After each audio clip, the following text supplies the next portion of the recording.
Meeting the love of their life, eloping, and getting married is something that most teenage girls dream of. Caroline Crouch was no different. A young girl in high school, only 15 years old, was flattered by a financially well-off 27-year-old pilot who flew his helicopter over her school. Winning her heart, the two eloped and got married. But what seemed like the perfect fairy tale love story would soon turn into a murder that fooled the world. On Tuesday, May 11th, 2021, at 4:30 a.m., a man named Haralambos Anopoulos, also known as Babas, was horrifically awakened from bed. At the time of the incident, he had rented a 2-story maisonette in the suburbs of Glika, an area located on the outskirts of Athens, Greece. Babas didn't have much time to retaliate, as 3 men concealing their identity with hoods scuffled and overpowered him. They were armed with pistols and wasted no time in tying up Babas, and afterwards went on to blindfold him with duct tape. He couldn't do much, as the intruders then went after his wife, a 19-year-old girl named Caroline Krunchka. This entire incident woke up their 11-month-old daughter, who was sleeping nearby. The intruders, with Greek and Albanian accents, repeatedly asked where the money was. Caroline didn't know that what appeared to be a robbery would turn into her own murder. Caroline Crouch was born to the retired engineer David Crouch and Susan Della Costa on July 12, 2001 in Athens. When she was just 8 years old, the family relocated to the island of Alonissos, the place where she had grown up. They moved because both David and Susan had fallen in love with the coastal surroundings. From a very young age, Caroline embraced her beachside life. She was passionate about both scuba diving and swimming. She had met her future husband Babas during a Good Friday parade in 2017. At the time, Babas was a commercial helicopter pilot, and Caroline was only 15 years of age. 3 years later, both of them got married in Portugal on July 15, 2019. A few days prior to her murder, Babas and Caroline had purchased a plot of land. Both Babas and Caroline had plans to build their dream house on the land for themselves and their infant daughter. To facilitate purchasing the land, Caroline had gotten 50,000 euros as a gift from her parents. As for the construction costs, the couple had around 10,000 euros hidden away in their house. The public in Greece at the time didn't rely much on banks, as they were at continuous risk of facing bankruptcy. In light of such circumstances, it was common for the general public to have cash stashed away in their house, as it was deemed a safer option. Caroline probably had a similar perspective for storing cash, and by no means would have anticipated what would happen on May 11th. A cry for help. Both Babas and Caroline, alongside their daughter, were tormented with fear as the intruders asked about the end. In an attempt to end the abyss that had befallen them, Babas told them exactly where the money was hidden, a location that's deemed rather unconventional. The intruders opened the Monopoly board game box and took all the money Babas and Caroline had stashed away for their dream house. But they didn't leave. Each one of them kept roaming from room to room as they snatched jewelry and other items of considerable monetary worth.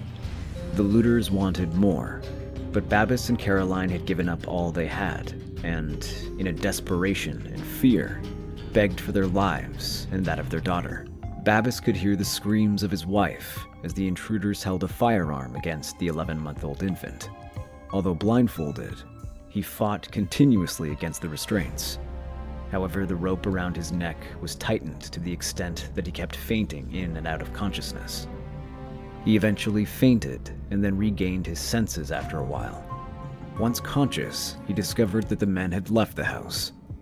At the moment, the only thing he could hear were the painful cries of his infant daughter. In about 30 minutes or so, Babas was able to get close to his mobile phone and dial emergency services using his nose. As soon as the call connected, Babas cried out for help, asking emergency services to send an ambulance and give them his location. Given that he had duct tape around his mouth, the entire call was filled with muffled words. The operator on the other end asked Babas to explain what happened, but "robbers came in" was all he could say. An hour and a half had gone by since the intruders had broken into Babas and Caroline's residence. First responders arrived at the scene around 6 a.m. as they raced up the front steps to enter the house. What they saw can only be defined as horrific. Inside, the living space and kitchen had been completely destroyed. The drawers were open and empty, with clothing and other belongings scattered across the entire space. Among them was an open Monopoly box, the same box in which Babis and Caroline had hidden the money. First responders also found a security cam on the living room couch. It appeared as if it had been ripped off the walls. While the camera was lying on the couch, its memory card was missing. From the staircase hung the corpse of a white and brown husky puppy who had been strangled with her own leash. Babis was found on the floor of the main bedroom. His eyes and mouth were covered in duct tape that reached his neck, and restraints kept his hands and feet behind his back. On the bed, lying face down, was Caroline Crouch. Their infant daughter was beside her, crying and clapping as she pushed her mother in an attempt to wake her up. Caroline is declared dead. Their daughter, while in evident distress, appeared to be unharmed. First responders, however, were quick to observe Caroline's pale skin and determined that she was murdered. Babis went into visible shock when he was freed from his restraints and saw the corpse of his wife, the woman he'd been in love with for the past 5 years. The officers were quick to ensure the safety of the infant and began to interrogate Babis. Based on his side of the story and the state of the crime scene, the presence of 4 men was determined. Police officers concluded that 3 men had entered the house while the 4th kept watch. They interpreted the entire sequence of events up to the murder and escape as follows. 1. Intruders approached the house through a dirt road that led to its rear entrance. 2. They failed to break in through the rear door and then removed security pins off a basement window to enter the house. 3. After entering the maisonette, they murdered Roxy, the family's 7-month-old husky. The murder weapon, her own leash. 4. The 3 men then entered the main bedroom where Babis and Caroline were asleep. 5. Then they damaged the house and took the money out of the Monopoly box. 6. Before leaving, they murdered Caroline by smothering her with a pillow. 7. Since Babis was drifting in and out of consciousness, the intruders may have assumed he died and left believing that they had left no witnesses behind. As far as Caroline's death is concerned, it was revealed that it was not an instant experience. The 20-year-old female suffered an attack that lasted for around 6 minutes. Bruises across her body showed signs of retaliation, and those on her lips and tongue hinted at the possibility of sharp objects being used. No signs of sexual assault were found. Investigation and speculation. Although the damage done to the couple's house was immense, no concrete evidence was left behind by the intruders. The only thing that emergency first responders found in the house was the hood of one of the intruders. Based on how Babis had described the event, it was concluded that the hood must have fallen while Babis was retaliating. This may have been a small piece of evidence for a case of such magnitude, but the hood falling off was enough for Babis to get a glimpse of the culprit. A sketch depicting an overweight, dark-skinned, tall individual was created based on the details Babis shared. Despite being disoriented, Babis was able to identify 2 firearms that were used as well. According to him, the intruders had a black pistol and a silver Colt. Details of the investigation revealed that intruders were able to escape with 10,000 euros in cash and jewelry worth 20,000 euros. In addition, police concluded that this was an act of professional criminals who had observed the family and waited for the right moment to strike. Furthermore, a police spokesperson had stated it was brutal and violent, and went on to categorize it as an act of someone with a lack of emotions and a strong antisocial personality. Numerous speculations soon followed, as details of the investigation provided more and more insight into the murder. A key trail of thought in everyone's mind was that if money was the motive, why was murder necessary? Some other speculations put forth the claims such as, the intruders were high on drugs and could not control their actions, or maybe Caroline saw or knew them. Caroline resisted and fought back given that she was a black belt kickboxer and intruders had to silence her to keep her under control. Alarms being raised as Caroline may have started to scream when her 11-month-old daughter had a gun against her temple. While all of this was mere speculation, the investigators were certain about one thing: the attack was premeditated. The reason for such an assumption was that the intruders knew the couple had money hidden in the house.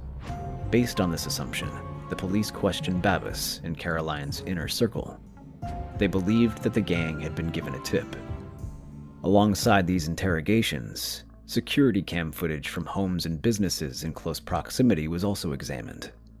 In the footage, the police identified a dark-colored vehicle, followed by a motorcycle that was cruising around the couple's house on the morning of the murder. Caroline Crouch is laid to rest. Caroline Crouch was laid to rest 3 days after the murder. Her burial site was the Greek island of Alonissos, the same place her parents had fallen in love with, and the same place where she grew up. Babis paid tribute to his wife and said he was lucky that he had met Caroline, very lucky that she loved him, and even more lucky that she was the mother of his daughter. He went on to say that their daughter would grow up not remembering her mother. Babis added that Caroline was the joy of life and will always be near him through their daughter. While Caroline was being laid to rest, a car was pulled over in northeast Greece as a routine stop. Inside was a 36-year-old Georgian national male, Georgi Haradishvili, en route to the Bulgarian border. He had handed over his passport, but it was soon identified as a fake. Who was this man? And how is this related to Caroline's murder? This man was soon identified as Georgi Haradishvili, a violent criminal who had multiple prior convictions. He was wanted for 12 break-ins that were committed all over Athens over the past 6 months. What painted him as the likely culprit was the fact that 3 of these crimes were committed around Babis and Caroline's neighborhood. One of the 3 was in December, when Haradishvili and 3 others broke into a house through a rear window, similar to what happened with Babis and Caroline. They then continued to drag the female occupant by the hair and threatened to slit her throat. During that robbery, the group had stolen 10,000 cash and jewelry. Their next hit was on March 7th, just 2 months before Babis and Caroline made it to their hit list. During this robbery, they tied up 4 others and an older couple, along with their cleaning lady. The loot: cash and other items of significant monetary worth. If patterns aren't enough to paint him as the culprit for the murder, then guess what? He had remarkable similarities with the sketch that was made using Babis's description of the intruder. The evidence racked up against Haradishvili included a history of violent break-ins, an attempt to flee the country, and resemblance to the sketch. Given all of this, the police were confident that they had found their man. Haradishvili was arrested and interrogated for 4 days, during which physical means of getting answers were also used. He was repeatedly questioned about getting to the location, entering the house, and killing Caroline. The physical means used to get answers left him concussed. However, he kept his stance and stated that he'd never heard of Caroline Crouch. The evidence police had against him had come up dry. Haradishvili wasn't their man after all, and was cleared of any involvement in the murder. As a consequence, 3 police officers were demoted from the Athens homicide squad. Continuing the investigation, the police set their sights on a local Albanian organized crime group. Initially, they had a list of 100 people that was later narrowed down to 10. These 10 were individuals who were on a list of criminals known as the Red List. Mugshots of each one were shown to Babis, but the police didn't reveal any other details. The case was taking longer than usual to solve, and the public was beginning to lose patience, given that crimes based on race had increased. The information on Caroline's case were so scarce that even a huge monetary reward went unclaimed. Residents of Athens by now were living in fear, not knowing who would be the next victim. Media reports from the time cited experts saying that this was not an ordinary case, and if it was, it would have been solved. Some investigation details that were revealed stated that there was no DNA or fingerprints. Caroline's family were obviously grateful for the continued pursuit of justice. Babis told journalists that he wishes that what was happening to him would never happen to anyone else. He backed police efforts and continued to front the media, all to keep Caroline's case alive. Babis was even active on social media, answering questions and expressing gratitude for continued support. A breakthrough came on June 17th. 37 days after Caroline was brutally murdered, a small memorial service was being held for her on Onassis. Those who had come to mourn noticed the detective at the ceremony. The investigators waited until the event had concluded and then began to approach Babis discreetly, asking to be escorted to Athens. The detectives at the time had new information about the case and urged Babis to come and identify the man. Babis, not knowing what lay ahead, agreed. By this time, the investigators had followed up on quite a lot of leads and analyzed some key details the night on which Caroline was killed. These details didn't add up. Babis had told the police that the intruders broke in from the basement window, but that window was very small, and with the physique of the supposed killer Babis had described, it was not possible for that to have been the point of entry. Babis had also claimed that the house had been trashed by the intruders. However, the neighbors told the police that they didn't hear anything of the sort, and the sounds that night were of a couple's puppy crying in distress. No house being trashed, no calls for help, no crying infant. The house didn't have any fingerprints or DNA. To top it all, the question of why the intruders would tie up a male and fight a female was raised. Babis had also claimed that the intruders must have taken out the memory card for the living room security camera, but data from the camera revealed that the card was removed at 1:20 a.m., a few hours before the criminals had supposedly entered the house. Further details were that Caroline was wearing a smartwatch that monitored her pulse. Her pulse readings from 3:58 a.m. indicated she was asleep, but the ones at 4:05 a.m. were up by 50%, indicating severe physical and mental stress, and the readings at 4:11 a.m. indicated that her heart had stopped. This was before the time Babis had claimed the murder took place. Babis, on the other hand, had a fitness app on his smartphone. Data from the app revealed that he was moving around during the time in which he was supposed to be tied up. The police had also tried to reenact Babis dialing emergency services with his phone. However, no one was able to do that. Police investigations revealed that Caroline had attempted to book a hotel for herself and her daughter on the night she was killed. The text message sent to her friend also revealed that she was threatening to leave Babis. Back when Babis had met Caroline, he was on holiday in Alonissos. His mother had lived on the island and was a teacher at Caroline's school. Babis at the time was charismatic, clever, loved to take photos, and was well off financially. He gained Caroline's attention by flying a helicopter over her school. This was somewhat of a dream that most teenage girls have. But in Caroline's case, she was unaware that this dream would soon turn into a nightmare. She thought they were the perfect match and took her family into confidence, telling them she was happy. Babis proposed to Caroline a year and a half into their relationship.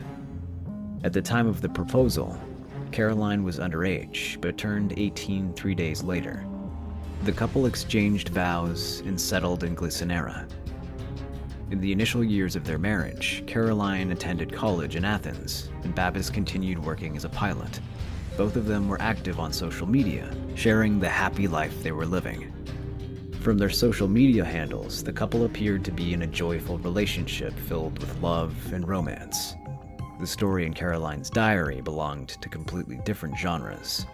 In her diary, she often questioned her relationship with Babis. In the year 2019, she wrote about fighting with Babis and how serious the fight was. She had mentioned that she was planning on leaving and going to her sister, and that she was unsure if she could continue with him. Throughout the course of their marriage, Babis had become increasingly manipulative and somewhat of a control freak. This behavior was rooted back in their non-traditional wedding. When Babis and Caroline took vows, they abandoned the idea of having a traditional Greek wedding that would be filled with celebrations, family, and friends. Instead, they had eloped. What may have felt like a romantic gesture from the man of her dreams was indeed an attempt to isolate her. The isolation attempts continued when the couple returned home. Babis was the only one who put food on the table, and Caroline was just a university student without much money. Susan, Caroline's mother, would send some, but that too would be taken by Babis. In her diary, she had written, I love Babis so much that I can't leave him, even though this relationship hurts me. Details of a tearful confrontation with her husband were also found in her diary. She had mentioned that she wanted to leave Babis, but given that she was pregnant, she couldn't. Caroline wrote, "I stayed with him so my daughter would not grow up without her two parents." Another entry dated July 2020 from her diary read, "Today my little one is a month old. It's also the day I told Babis I want to leave. I feel awful." The diary also had mentions of a house in Athens, located in Halandri. What started out as a fairy tale love story for Caroline had now turned into an abyss filled with pain, horror, despair, and a sense of being estranged. An abyss that she couldn't escape, one that would eventually consume her. Phone records hours before her murder also revealed argumentative and combative texts with Babis while the two were at home together, serving as a testament to how distant and dysfunctional the relationship had become. The investigators told Babis that he was the new suspect in the murder case. He was shown overwhelming and irrefutable evidence that revealed the inconsistencies with the details he had initially shared. He was interrogated for 8 hours before he broke down. Eventually, he began to confess, but the confession was one filled with fabrication.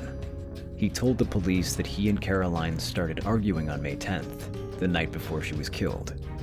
Babis went on to say that the couple only fought over their daughter and that Caroline was determined to take her and leave.